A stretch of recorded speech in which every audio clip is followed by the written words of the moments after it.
시작해 보겠습니다. 일단 4월에는 하나밖에 없어요. 사실 뭐 전쟁 얘기가 너무나도 많았기 때문에 이것 때문에 사실 지표나 이런 것도 너무 많이 흔들렸고 예상대로 간 것도 없었고 그렇기 때문에 저도 요 자료를 준비를 하면서 전문가들이 지금 어떻게 평가를 하고 있나도 좀 많이 찾아봤는데 뭐 외신도 그렇고 미국의 뭐 월가에서 나오는 저널도 그렇고 그냥 중동 지역 뭐 전문가들 유튜브도 좀 많이 찾아보면서 했는데 하나같이 다 저랑 똑같은 소리를 합니다. 그냥 모르겠다. 그냥 모르겠어요. 어떻게 알아? 사실 그때 제가 2주 전인가 3주 전에 그 전 아니죠. 3월 달인가 보네. 3월 달인가 주간 소식지에 트럼프가 이제 전쟁에 대해서 발언했던 거를 이렇게 쭉 해서 정리해가지고 한번 보내드린 적이 있는데 거기에서 나왔던 것처럼 지금 전쟁에 대한 트럼프 대통령의 그런 스탠스라던가 그리고 전쟁 국면이 초반에 의도했던 거랑은 많이 다르게 흘러가고 있어서 그래서 되게 뭐 예측 불허한 그런 시장이었습니다. 4월 한 달도 그랬고요. 뭐 국내 시장 같은 경우는 폭등의 폭등이었고 3월 말에 이제 장 종료 후에 4월 장이 시작이 되면서 이제 미국 증시도 하락을 마감을 하고 상승장으로 돌입을 했죠. 그래서 전쟁이라는 메인 그 리스크를 납두고 그 이제 주변에 반도체 사이클도 다시 돌았고 그리고 한국에서도 이제 두 기업이 쌍두마차로 실적을 좋게 내면서 이제 지수나 한국 시장도 이렇게 상승을 했던 그런 아주 혼란스러운 그런 한 달이었던 것 같습니다. 그러니까 저도 사실 저번 달에 펀드 변경을 하고 나서 그리고 포트폴리오를 재정비를 하고 나서 어떻게 좀 볼까를 생각을 하고 있었는데 지금 이렇게 뒤에서도 이제 나오겠지만은 이렇게 떨어졌다가 이렇게 V자로 꺾이는 구간에 그 초입에 있는 그런 단계이기 때문에 뭔가 여기에서 더 섣부르게 올라간다고 추격 매수를 한다거나 포트폴리오를 더 바꾸거나 이런 거는 아마 당분간은 없을 예정입니다.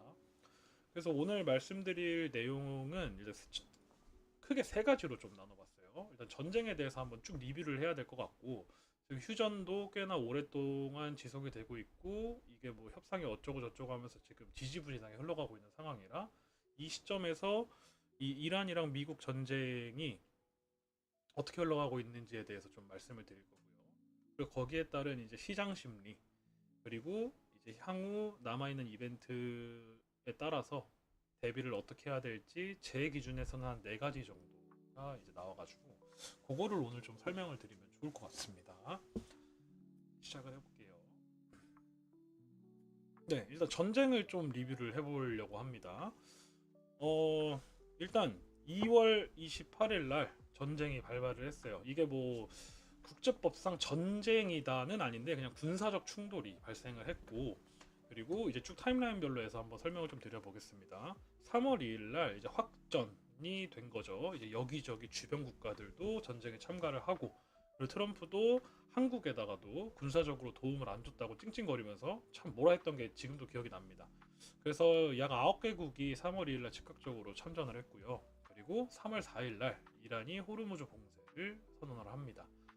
그리고 쭉 전쟁이 진행이 되면서 뭐 어떻게 한다, 뭐 석기 시대로 돌릴 거다, 너네 진짜 세게 때릴 거다 막 이러면서 하다가 이제 3월 17일 날 이제 최고 지도자가 사망을 하게 되고 이렇게 전쟁이 진행되다가 3월 마지막 날 장이 종료가 되면서 여기가 이제 포인트였어요. 여기 이후로 이제 V자로 이렇게 꺾여 올라가면서 지수가 상승이 됐는데 그 트리거가 뭐였냐면 휴전에 대한 기대감이었습니다. 단순히 그거 하나만으로 좀 이제 추세가 변화가 됐다고 저는 좀 생각을 하고 그리고 이제 협상 실패 4월 7일에 2주간 휴전 발표를 하고 나서 협상에 실패를 하고 이번엔 또 미국이 호르무즈를 봉쇄를 하겠다.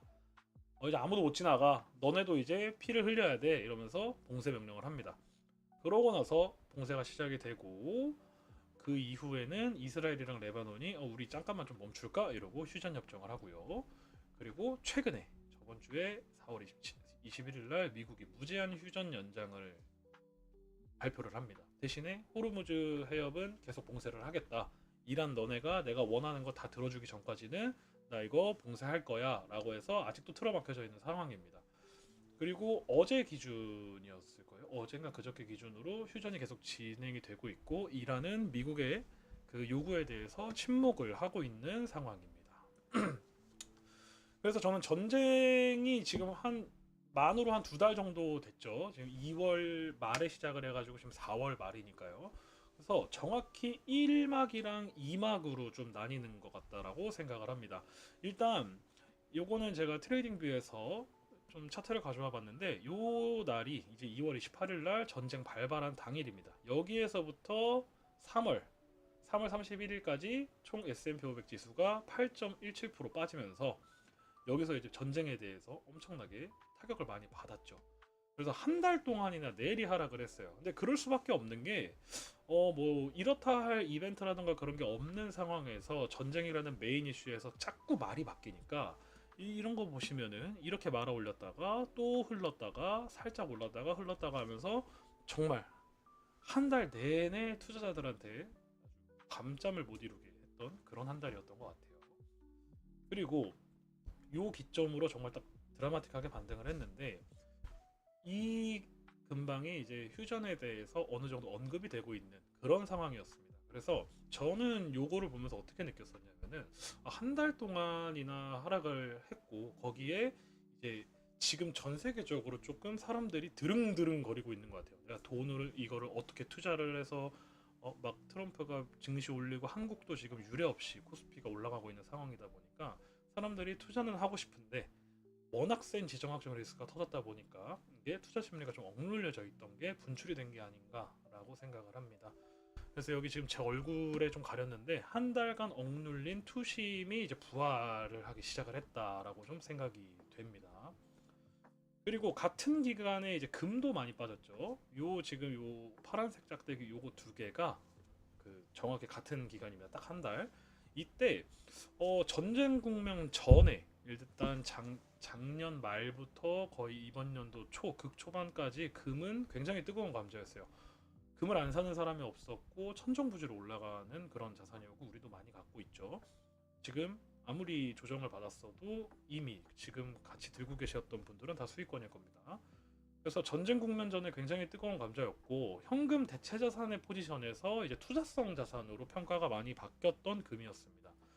그리고 전쟁이 지속이 되면서 이게 전쟁이 말 그대로 그런 거예요. 싸움만 했다 그 나라의 증시가 무너졌다가 아니라 이게 유가라는 가장 중요한 트리거가 연루돼 있는 그런 사건이다 보니까 이 인플레이션 압박을 계속 받게 됩니다. 기름값이 올라가면 물가가 올라간다는 건 당연히 다들 아시는 거니까. 근데 그렇게 되면 지금 미국 입장에서 금리를 못 내려요. 실제로 직전 금리 발표에서 금리를 동결을 시켰죠. 그렇기 때문에 상대적으로 금의 매력도가 떨어지게 됩니다. 왜냐하면 금은 이자를 안 주거든요.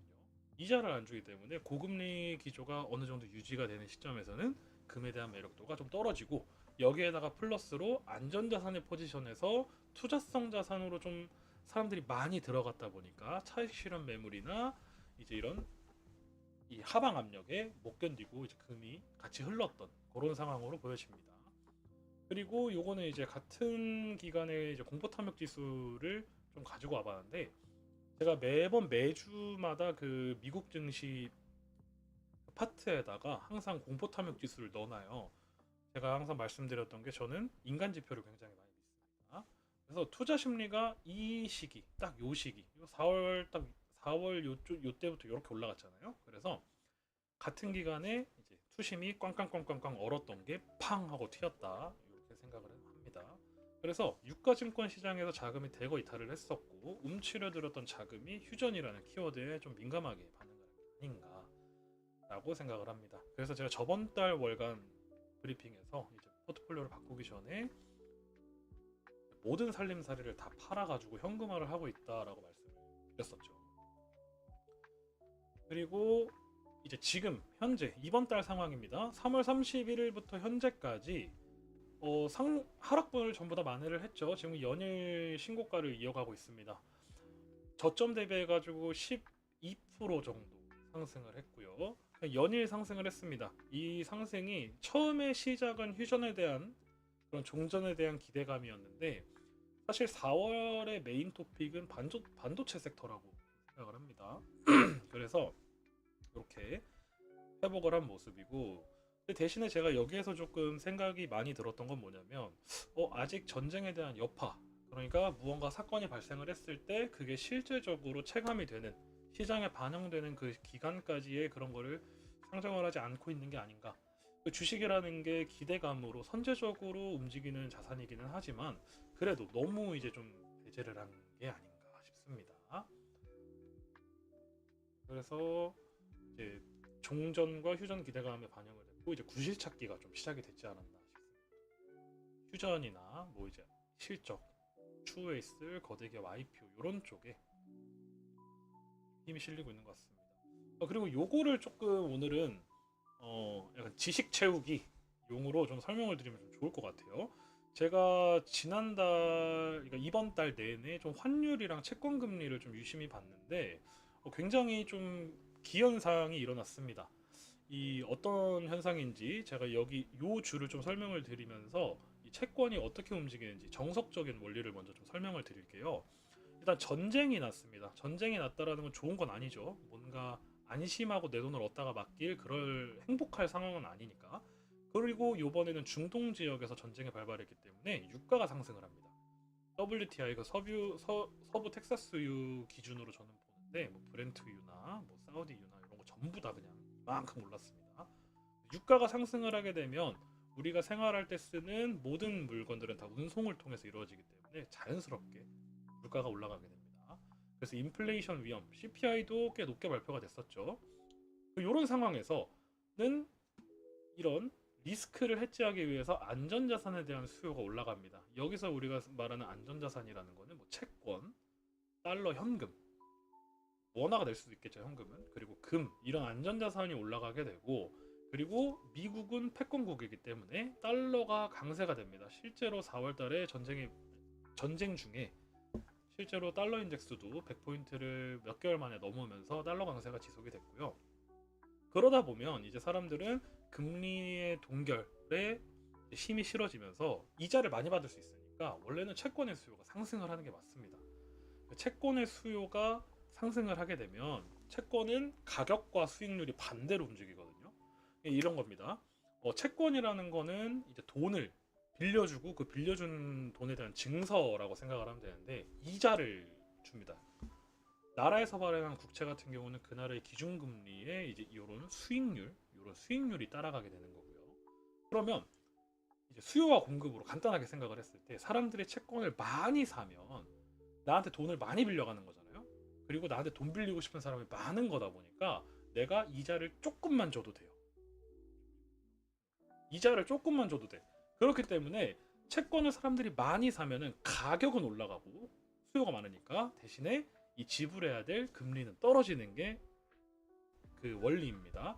그러니까 채권의 수요가 상승을 하고 채권 금리가 하락을 하는 게 원래 정석적인 우리가 책을 읽으면 볼 수 있는 그런 정석적인 루트인데 요 부분에서 이제 새길로 빠진 거예요. 요 부분에서 새길로 빠졌는데 여기 보면 제가 이렇게 쭉 적어놨어요. 일단 제가 작년부터 항상 말씀을 드렸던 미국은 빚을 내 가지고 장사를 하는 나라이기 때문에 재정 폭발의 우려가 아직까지도 대두가 되고 있습니다. 빚을 너무 많이 진다 이거야. 갚아야 되는데 빚만 계속 채권만 빵빵빵빵 찍어내 가지고 다른 나라한테 이제 빚을 지는 거죠. 그리고 요렇게 돼서 요 재정 폭발 우려가 여기서 나오죠. 국채 과잉 공급. 계속 돈 빌리고 싶은 사람은 없는데 계속 찍어내니까. 그리고 기준금리에 대한 매파적인 발언도 있었고요. 채권의 입찰 부진. 근데 이런 거는 이제 그런 거죠. 트럼프 행정부가 들어오고 나서 채권에 대한 수요가 좀 그래도 줄기는 했습니다. 왜냐면 미국 달러라는 그 통화에 대한 신뢰도가 조금 낮아져가지고 그래서 이런 것들이 복합적으로 일어나면서 전쟁이 일어나고 이렇게 인플레이션이 위험이 있고 금리도 동결이 됐음에도 불구하고 채권 수요가 감소했습니다. 그래서 요 한 달, 여기 보시면 3월 2일부터 4월 1일까지 요 3개월 한 달 동안 채권 금리가 상승을 한 거죠. 채권 금리가 상승했다는 거는 채권 가격이 하락했다는 거고 사는 사람이 없으니까 가격이 하락한 겁니다. 그래서 좀 이상한 현상이 있었다. 그래서 제가 매번 주간 소식지에 이렇게 맨 첫 부분에 보면은 12가지 정도의 제가 바라보고 있는 지표를 항상 보내드리는데 거기서 가장 이상했던 게 그 두 개였어요. 채권 금리랑 금 시세. 그리고 흔히 생각하는 그 러시아 우크라이나 전쟁이 일어났을 때도 그렇고 뭔가 세계적으로 위기가 있었을 때도 그렇고 항상 채권과 금은 선방하라는 모습을 보여줬었는데 요번에는 좀 달랐습니다. 거기에는 아까 전에 제가 설명드렸던 금 같은 경우는 너무 투자성 자산으로 사람들이 많이 들어왔기 때문에 뭐 차익 실현이라던가 좀 그 자산에 대한 성격이 그러니까 시장이 그 자산을 다루는 성격이 조금 흐리멍텅해진 상황이었고 그리고 채권은 이런 상황이었습니다. 그러니까 말 그대로 그 주인집이 너무 해집고 다녀가지고 사람들이 안심하고 돈을 못 맡기겠다 이겁니다. 네, 그래서 같은 기간 나스닥은 더 상승했어요. S&P 500이 12% 상승했을 때 나스닥 종합 같은 경우는 20% 정도의 상승이 일어났습니다. 제가 아까도 말씀드렸다시피 4월은 뭐 전쟁도 메인 이벤트긴 했지만은 반도체 사이클이 좀 세게 들어왔다고 말씀을 드렸죠. 그래서 저점 대비 19%가 상승을 했습니다. 우리가 저번 달에 그 30% 정도를 이렇게 ABL에서도 포트폴리오를 변경을 하고 개인적인 투자 포트폴리오도 좀 주식 청구로 바꿔놨는데 꽤 괜찮은 진입 시점이었던 것 같아요. 근데 제 생각에서는 여기서 이렇게 뚫고 올라간다면은 아마 매수 시점은 좀 뒤로 밀릴 것 같습니다. 여기서 발부로 내려오면은 이렇게 바꿀 것 같은데 그 경우의 수가 좀 뒤쪽에 제가 해놨습니다. 스포다. 그래서 제가 여기서 이제 궁금하더라고요.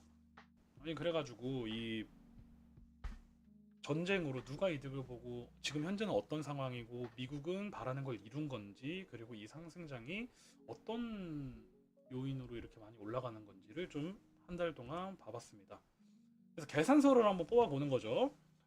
계산서를 뽑아봤는데 일단 제 그 전쟁에 대한 생각은 아직도 동일합니다. 미국은 이란도 이란이지만 중국을 좀 견제를 하려고 시작했던 전쟁이라고 생각을 하는데 일단 얻은 것을 좀 볼게요. 얻은 것을 보자면은 이란의 군사력 이제 상승 그런 성장을 일시적으로 지연시킨 효과는 있었습니다. 그리고 국내 보수층 여론 자기를 이제 따라오는 그런 유권자들의 여론 형성에서도 조금은 도움이 됐고요. 그리고 이스라엘, 미국 편이잖아요. 동맹 강화에도 어느 정도 효과가 있었습니다. 근데 여기 오른쪽 상단에다가 이렇게 써놨던 것처럼 전쟁은 항상 시작할 때 생각했던 것보다 비싸고 오래 걸리고 그리고 다르게 끝납니다. 아직도 우크라이나랑 러시아 전쟁이 종전이 안 된 걸 보면 알 수가 있죠. 그래서 이런 거를 한번 계산서를 뽑아봤더니 전쟁 비용이 이미 1조 달러 이상 좀 소모가 됐다라고 집계가 되고 유럽과 아시아에서 신뢰를 많이 잃었습니다. 많이 잃었고요. 그렇기 때문에 채권이 과잉 공급이 된 거죠. 이 아시아나 유럽 쪽에서 미국이 발행한 국채를 사줬어야 됐는데 신뢰가 떨어지니 채권에 대한 수요가 떨어진 겁니다. 그리고 호르무즈의 통제권 자체도 이제 좀 왔다 갔다 하고 있는 그런 상황이고요. 인플레이션 당연히 때려 맞았습니다. 유가가 올랐기 때문에 지금 당장에 그 미국의 휘발유 가격이나 이런 것도 천정부지로 올라갔는데 이게 시장에 반영이 되고 기준 물가라던가 사람들이 체감을 할 수 있는 그런 물가가 오르는 순간 아마 트럼프 대통령 머리가 많이 아플 겁니다. 그리고 페트로 달러 체제의 좀 약화라고 해서 이거는 조금 정치적인 이야기인데 좀 중국한테 구실을 좀 주지 않았나라고 생각도 좀 듭니다. 중국을 견제하려고 했던 전쟁에서 이 중국이 지금 국제사회에서 어느 정도 중재자 역할의 포지션으로 이제 포지셔닝을 막 하고 있어가지고 좀 페트로달러 체제의 약화에도 타격이 있었던 것 같고요. 그 중간 선거 전망이 조금 불투명해졌습니다. 트럼프 대통령의 이제 그 시나리오라고 해야 될까요? 처음에 취임을 해가지고 했던 정책이나 이런 걸 봤을 때는 그뭐 그레이트 아메리카 이러면서 미국을 성장을 시키고 증시 성장시키고 잘 먹고 잘 살게 할 거야. 그러니까 나한테 힘 줘 이러는 포지션이었는데 요번 전쟁으로 미국이 잃은 게 너무나도 많습니다. 그래서 중간 선거에 대해서 전망이 좀 악화가 됐고요. 그리고 이게 가장 중요하죠. 국제 패권국 이미지에 좀 실추가 많이 갔습니다. 요렇게 제가 눈에 보이는 계산서는 한 이 정도 됩니다. 그리고 이렇게 비싸고 오래 걸리고 다르게 끝났다라고 말씀드렸던 것처럼 지금 이 전쟁은 누가 이득을 보고 누가 이겨가지고 어떻게 되고의 문제라기보다는 여기 보시면은 이거 돈 떨어지고 있죠. 누가 손해를 많이 보나의 싸움으로 지금 접어든 것 같아요. 물론 미국이 못 끝내고 쩔쩔매고 이란한테 막 지고 있다 이런 말씀을 드리는 게 아니라 생각보다 소모가 컸고 뭔가 지금 당장에 무언가를 하기는 애매한 그런 상황이지 않을까. 그리고 최악의 상황도 고려를 해야 되겠다라는 생각이 좀 듭니다. 시장 심리에 대해서 좀 생각을 해봤습니다. 올라가는 요소는 종전 기대감이 좀 있었고요. 반도체 섹터 부분이 있었고 투신부활이 있었고요. 기술주가 또 실적을 잘 냈죠. 이번에 인텔이 말도 안 되게 올랐습니다. 그런 것처럼 반도체 기업들의 호실적이 있었고요. 그리고 앞으로 향후 좀 예정되어 있는 거대 기업 IPO가 조금 다음 동력이 되지 않을까. 물론 뭐 날짜가 확정이 되거나 이런 건 아니지만은 그래도 너무 기대감이 크니까요. 이것도 뒤에 이야기가 있습니다. 그리고 이제 하방 압력을 주는 요소는 유가가 폭등을 하고 전쟁이 만약에 종식이 안 되고 지지부진 흘러가고 물가가 상승하고 금리 인하가 기대가 무산이 되면서 전쟁 이후의 여파가 시장을 찾아왔을 때 그때는 또 하방 압력이 크게 작용할 거라고 생각을 합니다. 그리고 이제 남아있는 앞으로의 메인 이벤트를 좀 말씀을 드릴 건데 일단 종전이겠죠. 이 전쟁의 향방 뭐 휴전을 계속 할 거냐 아니면은 종전을 할 거냐가 있고요. 그리고 6월 중순에 예상이기는 하지만 스페이스X의 IPO가 있습니다. 그리고 여기에서 좀 괜찮다 싶으면은 아마 오픈 AI의 IPO도 좀 순조롭게 진행되지 않을까 생각이고요. 요게 제일 저는 근거리에 있는 트리거가 될 거라고 생각을 하고 11월에 있는 미국 중간 선거 그리고 이거 사이에 이제 앞으로 진행될 금리 정책에 대한 방향 요 네 가지를 좀 기준으로 두고 앞으로 어떻게 대응을 할지 저는 이제 계획을 한번 수립을 해봤습니다. 그리고 일단 저의 투자 스타일을 저와 좀 시간을 지낸 분들은 좀 알겠지만은 진드건이 가지고 있는 걸 좋아하고 그렇기 때문에 좀 수익을 본다라고 생각을 하는 중이라 전제 조건은 이러한 기준들에 의해서 제가 매수를 진행을 한다면 막 샀다 팔았다는 안 할 것 같습니다. 가장 베스트 시나리오는 이번에 들어간 주식을 저는 나중에 평생 가지고 가는 게 가장 베스트 시나리오겠죠. 물론 그렇게는 안 될 거고 어느 정도 또 하락의 기미가 보이면은 포트폴리오를 좀 유연하게 조정을 할 생각이 있습니다. 근데 그거를 뭐 주 단위, 월 단위로 자주 바꿀 것 같지는 않다라는 거를 좀 전제 조건을 말씀드리고 시작을 해볼게요. 제가 상황을 가정한 거는 네 가지 케이스가 있습니다. 첫 번째로는 이제 소프트 랜딩이라고 하죠. 골디락스 존에 이제 입성을 하는 겁니다. 모든 게 조금 잘 풀리고 그리고 우리가 원하는 방향으로 가가지고 증시의 상승세나 이런 돈의 유동성이 좀 많이 풀리는 그리고 이렇게 되다 보면은 이제 미국에 압력을 주는 그런 경제 지표들도 조금 완화가 될 거기 때문에 요 케이스가 하나 있고요. 두 번째는 이제 지지부진.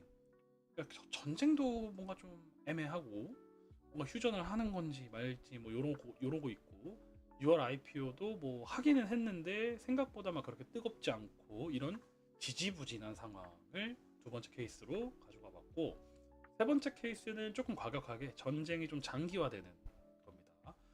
여기서 장기화는 휴전이 유지된다기보다는 이제 협상 자체가 결렬이 되고 한 판 더 뜨는 그런 상황으로 가정을 해봤고요. 그리고 마지막 케이스 네 번째는 IPO의 폭망, 그러니까 붕괴 시나리오를 한번 생각을 해봤습니다. 그리고 요거를 좀 생각을 해봤을 때 그냥 3대 3대 3대 1 정도의 확률을 가지고 있지 않을까. 그래서 이거를 머릿속에 넣어놓고 지금 현재 가지고 있는 포트폴리오에서 그 아까 네 가지 그 기준 중에 무엇이 먼저 일어나든지 간에 좀 대응을 하는 전략으로 항상 말씀드리다시피 저는 미래를 예측할 수 있는 사람은 없다라고 생각을 합니다. 뭐 전쟁이 언제 끝나나요? 뭐 어떤 게 오를까요? 코스피 계속 오르나요? 미국 증시 어떻게 될까요? 이런 거 아무도 몰라요. 아무도 몰라. 어떤 전문가 영상을 찾아봐도 그거를 예상하는 사람은 없습니다. 제가 뭐라고 그걸 예상을 할까요? 그냥 열심히 공부하고 최대한 대비를 하는 게 저의 스타일이니 그거를 좀 감안하시고 들어주셨으면 좋겠어요. 그래서 첫 번째 케이스를 먼저 말씀드려 보겠습니다.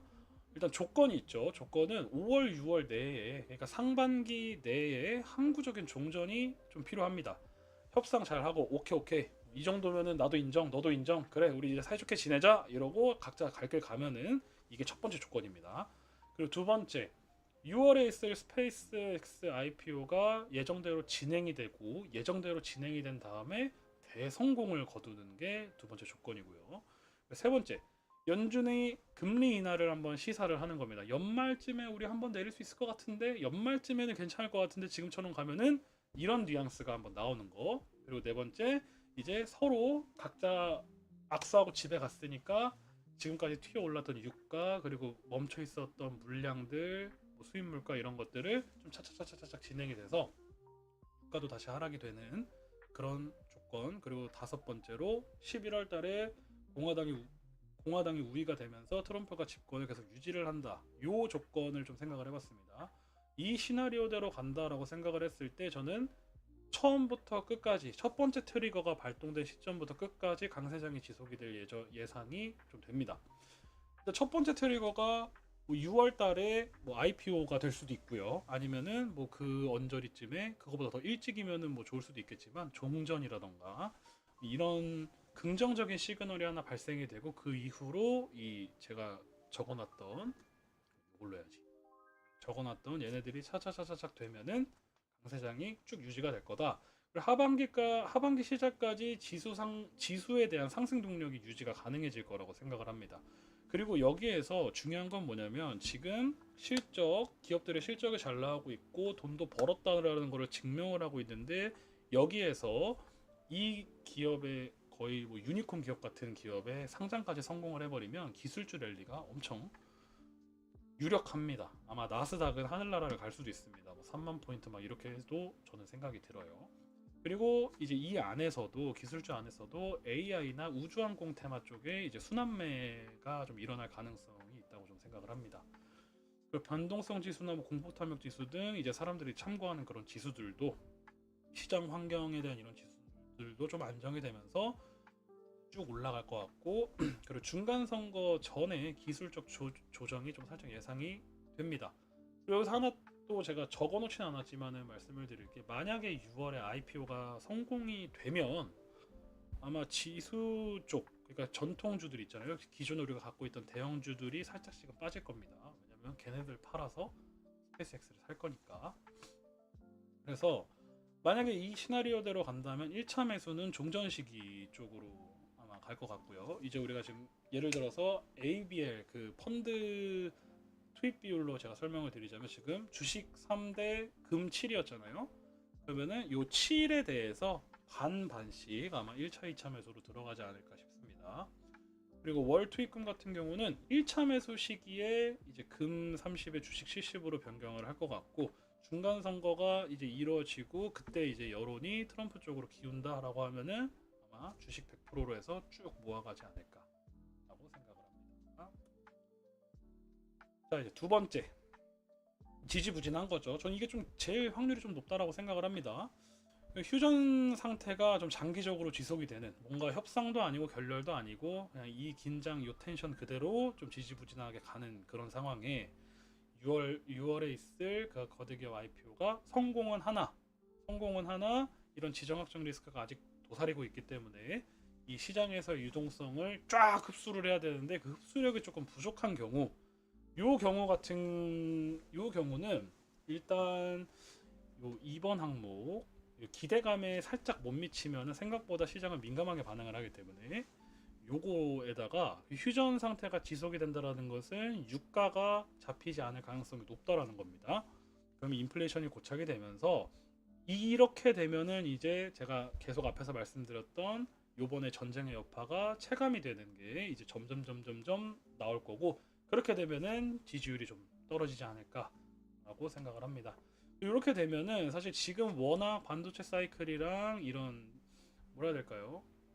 음, 거리가 좋아요. 거리가 좋기 때문에 제 생각에는 완만한 상승장을 좀 예상을 하고요. 대형 IPO 효과로 뭐 지수나 특정 섹터의 부양 효과가 좀 있을 것 같습니다. 당연히 이제 기술주겠죠, 테크주. 그리고 일시적으로 그 IPO 종목에 몰리지만은 수익 실현 등으로 이제 또 빠져나가면서 나머지 이제 반사이익을 보거나 아니 반사이익은 아니죠. 같이 이제 이익을 보거나 밸류 체인으로 묶여 있는 애들의 순환매가 일어날 가능성이 있습니다. 대신에 전쟁 장기화는 지지율 타격으로 좀 이어질 수 있으니 이거를 좀 유념해서 볼 것 같아요. 그래서 종전 전까지는 주식형 비중은 이제 적립으로만 우리가 5대5로 지금 적립을 하고 있다 보니까 종전 이후에 좀 거센 반등이 예상이 되고 이제 3, 4분기까지 전쟁 장기화 시에는 중간 선거에서 중간 선거쯤에 한 10월 달쯤에 1차적으로 포트폴리오를 변경을 하고 중간 선거 이후의 상황을 또 보지 않을까 싶습니다. 그리고 이제 세 번째 케이스입니다. 과격한 장기화. 이 협상이 아예 결렬이 되고 전쟁이 재개가 되고 한 판 더 붙자. 그리고 호르무즈 봉쇄가 또 장기화가 되고 원유는 지금 시세를 뭐 유지하는 게 아니라 다시 한번 폭등을 하고요. 이렇게 되면 이제 주요 CPI 발표, 이런 경제 지표 발표가 조금 올라갈 가능성이 있습니다. 이렇게 되면 확실하게 공화당 열세가 될 거고, 뭐 이러한 이슈로 인해서 엎친 데 덮친 격으로 뭐 6월에 IPO가 연기가 된다든지 취소가 된다든지 이런 흐름으로 가게 된다면 5월 시장은 제 생각에는 이제 그런 기대감, 이제 계속 트위터도 올라오고 일정 발표도 하면서 진행이 됐을 때 그게 착착착착착 진행이 되는 그림이 나온다면 아마 기대감이 선반영되는 시기가 될 거라고 생각을 합니다. 그래서 실망감에 만약에 이 7번이 발생이 되면 실망감에 지수가 좀 푹 하고 주저앉을 가능성이 좀 있다고 보고요. 그 기대감을 상실하는 사람들은 이제 시장의 기대감에서 이제 현실로 좀 눈을 돌리지 않을까. 뭐 실업률이나 고용 지표나 이런 것들이요.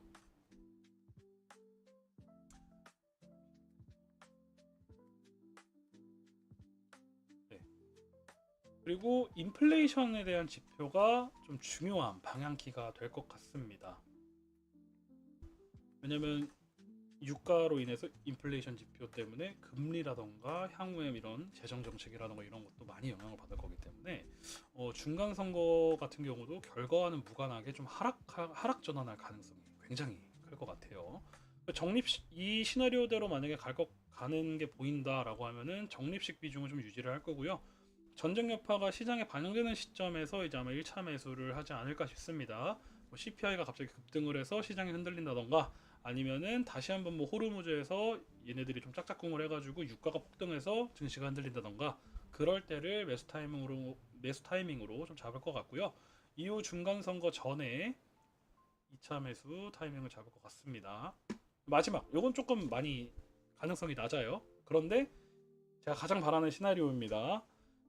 얼른 돈 벌어가지고 주식 사야 되니까. 첫 번째, 스페이스X 대폭망 그냥 끝. 이렇게 되면은 이제 다음에 있을 IPO도 영향을 좀 받을 수가 있기 때문에 이렇게 될 것 같고요.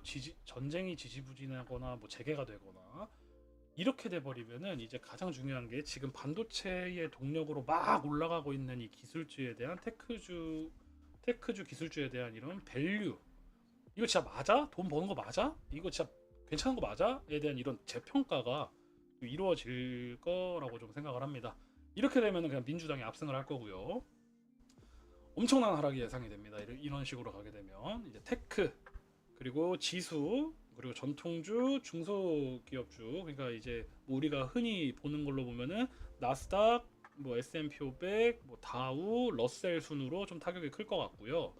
선물 시장에 대한 대규모 청산이나 이런 것들도 예상이 되고 이 시나리오의 트리거는 IPO의 실패, 조금 뭐 연기나 이 정도는 제가 아마 될 것 같은데 막 했는데 폭망해 버린다 그러면 이 시나리오대로 갈 가능성이 좀 높다라고 생각을 합니다. 그래서 만약에 이 시나리오대로 가면은 그 참사 시점에서 50% 바로 매수를 할 거고요. 중간 선거 직전에 나머지를 매수를 하지 않을까. 그리고 중간 선거 매수 시점에서 월 투입금도 전부 다 주식형으로 변경을 할 것 같습니다.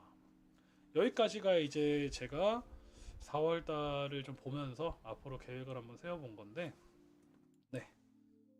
제가 준비한 건 끝이고요.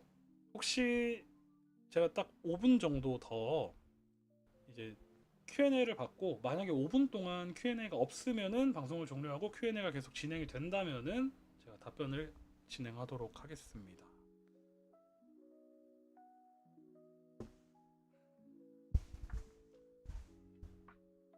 아,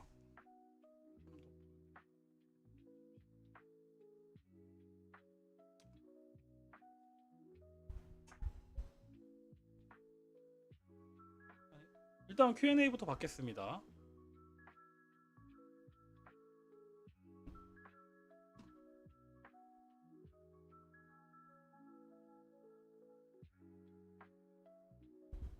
응? 어, 이렇게 하는 거.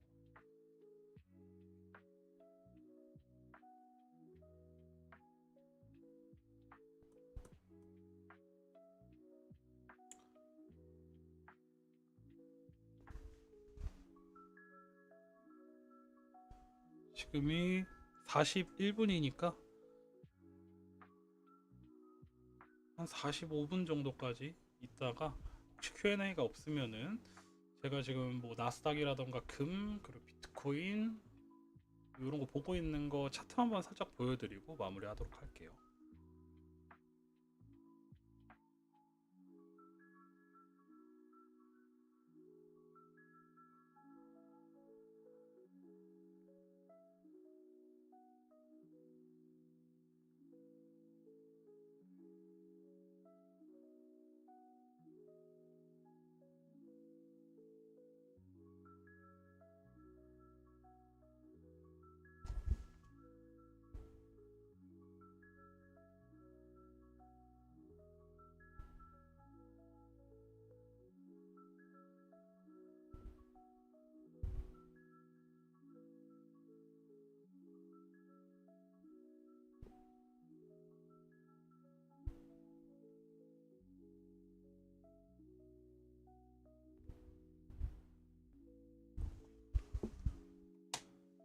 음, 아, 그러면은 지금 조금 뭐 없으니까, 안녕하세요. 들어오셨네. 일단은 그러면은 제가 코인을 좀 한번 보여드리면 좋을 것 같은데,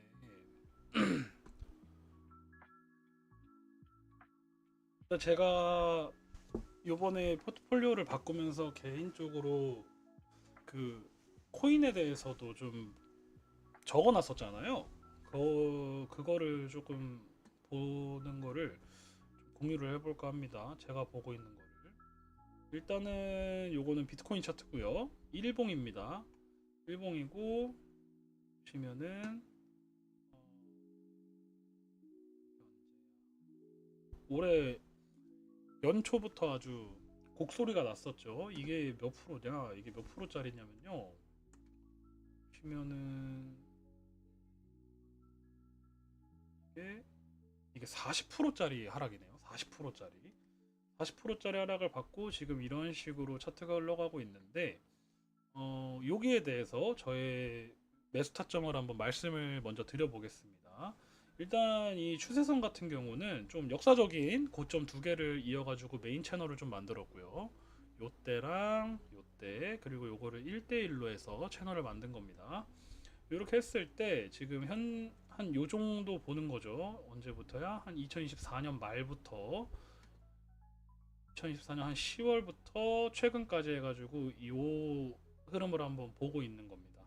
여기서 봤을 때, 저는 지금 요, 이 보라 색깔을 좀 봐주셨으면 좋겠어요. 보라 색깔 이 박스를 어느 정도의 매물대라고 봅니다. 여기까지 이어지지는 않겠지만은 이때 가지고 있던 물량은 요 무빙에서 이미 다 소화가 됐을 건데, 저도 지금 요 구간을 좀 보고 있어요. 그래서 요 추세선이 어느 정도 좀 신뢰성 있게 계속 진행이 되고 있었습니다. 맞으면 떨어지고 맞으면 떨어지고 돌파하면 올라가고 맞으면 떨어지고 이러고 있었어 가지고, 지금 이렇게 매물에 쌓여 있을 때 요 타점을 좀 잡아보려고 합니다. 근데 이게 조금 재밌는 게 뭐냐면은 여기 6월이에요. 6월 달로 넘어가. 이게 6월로 가는데 어 저는 지금 코인을 바라볼 때 이런 좀 기술적인 지표보다도 약간 정치적인 거를 조금 더 생각을 하고 있습니다. 제 생각에 트럼프의 마지막 남은 카드 같거든요. 코인이. 왜 그러냐면 코인이 미국 사람들 굉장히 많이 가지고 있고 미국 그 트럼프 대통령도 친 크립토 대통령이기도 하고요. 뭐 전략적 비축 자산으로 하겠다 막 이러면서 뭐 스테이블 코인 법안도 막 발의를 하고 있고 이러는 상황이다 보니까 제 생각에 여기 지금 제가 요 박스 있잖아요. 요거를 여기다 놓는 게 지금 제 얼굴이 가리고 있는데 이게 11월이에요. 이게 중간 선거야. 그러면 저는 이 시기쯤에 한번 카드를 쓸 것 같다. 이 왜 이 말씀을 좀 드리냐면은 증시보다는 가볍습니다. 비트코인이.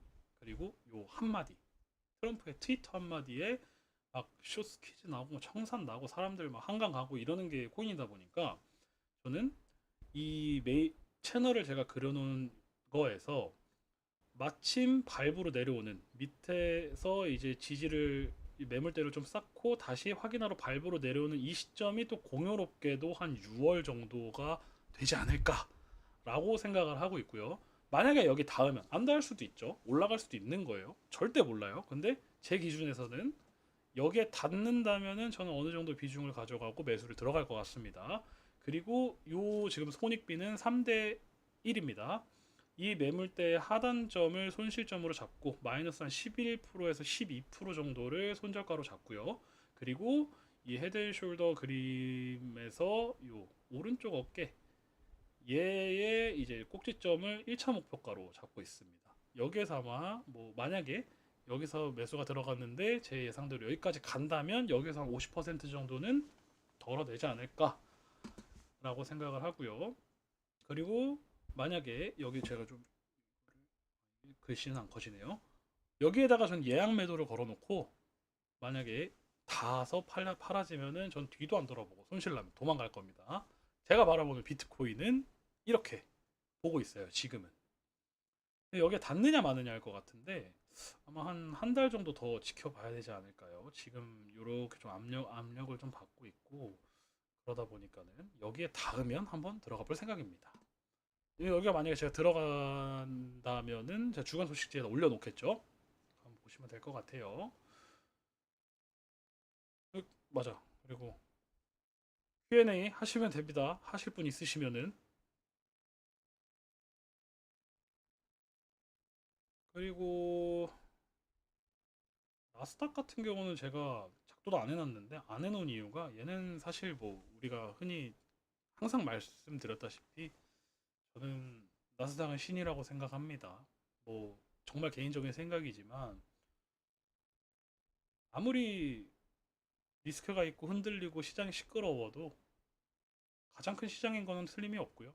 세상을 또 주도해 나가는 것도 기술 나스닥 안에 있는 기술주들이 하는 거는 틀림이 없기 때문에 음, 차트에다가 막 이렇게 해놓고 제가 뭐 선물 거래를 하는 것도 아니니까 막 이렇게 하지는 않고 그냥 어느 정도 거시경제를 보고서 괜찮을 것 같다. 그리고 내가 생각했던 가격이다라고 하면은 그래서 우리가 포트폴리오 변경을 했던 시점이 뭐 한 이쯤이었거든요. 이렇게 갔죠.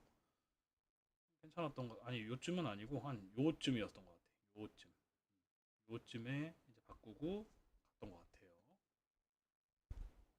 그리고 금 제가 좋아하는 금 얘는 사실 얘도 똑같아요. 얘도 이제 금처럼 막 이렇게 작도를 해놓고 어떻게 하거나 이러진 않는데 얘는 뚜렷하게 좀 하락 추세로 전환이 된 것 같고요. 만약에 여기서 이제 제가 바라보고 있는 건 뭐냐면은 이 시점에서 지금 계속 저점을 낮추고 있는데 얘가 여기에 붙으면 조금 힘들 수도 있어요. 여기에 붙으면은 조금 힘들 수도 있는데 아마 한 세 번 정도 이렇게 하고 나서는 어느 정도 여기서도 이제 매수를 고민해 볼 타점이 아닌가라고 생각을 하고 있습니다. 뭐 단순히 선 짝짝 그어놓고 이렇게 하는 거라고 생각하실 수도 있는데 그것보다도 음, 돌아가는 정세가 맞아 떨어지고 사람들 심리가 반영이 되는 게 또 차트다 보니까 저, 저는 그래도 어느 정도 신뢰를 하고 매매나 뭐 포트폴리오를 변경을 할 때 참고를 하는 편입니다. 그리고 마지막으로 테슬라죠. 테슬라인데 음,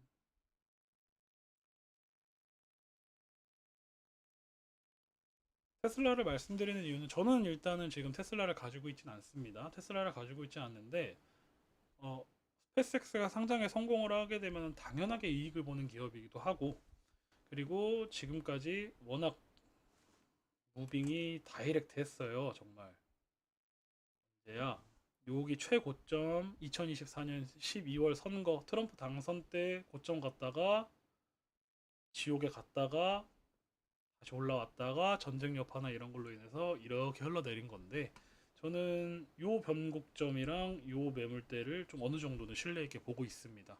실제로 제가 이거 몇 달 전에 그어놓고 몇 달 전에 그려놓은 거거든요. 이거 한 번도 수정을 안 했는데 실제로 여기 제가 동그라미 쳐놓은 데 캔들이 붙어가지고 요런 흐름을 갖고 이 추세선 저 이 추세선 진짜 한 번도 안 바꿨거든요. 이게 닿고 떨어졌습니다. 그러면 저는 이제는 요 시점에서 한 여기 한 번 더 붙었을 때 저는 한 번 더 들어갈 것 같진 않고 어 좀 아니 한 번 더 들어가지 않고가 아니라 손절가를 좀 빡빡하게 잡을 것 같아요. 들어는 갈 건데 만약에 매수가 들어간다면 이 타점에서 들어는 갈 건데 손절가를 조금 더 세게 잡고 가지 않을까. 왜냐면 여기에 붙어가지고 이렇게 올려버리면은 저점을 높이고 요 흐름이 또 반대로 가는 여기에서 한번 세게 이렇게 왔다 보니까는 충분히 매력 있는 자리라고 생각을 합니다. 근데 여기까지가 일단 제가 뭐 개별적인 주식이라던가 좀 설명이 필요해가지고 좀 이렇게 좀 말씀을 드린 거고요. 뭐 이런 것도 있습니다. 트레이딩도 한번 써보세요. 되게 재밌어요. 이것저것 만지다 보면은 되게 재밌습니다. 네, 일단 여기까지가 제가 준비한 내용이고요. 이번 달은 여기에서 마무리하도록 하겠습니다. 그리고 개별적으로 궁금하신 게 있다던가 포트폴리오 뭐 개별 투자에 대한 포트폴리오를 변경할 때 뭔가 궁금한 게 있거나 물어보고 싶은 게 있으시면 언제든지 개별톡으로 연락을 주시면 좋을 것 같아요. 일단 오늘은 여기서 마무리하도록 하겠습니다. 다음 달에 봬요. 바로 진짜 Q&A 없는 거죠? Q&A 진짜 없는 거죠? 다들 개별적으로 물어보세요. 그러면 고생하셨습니다.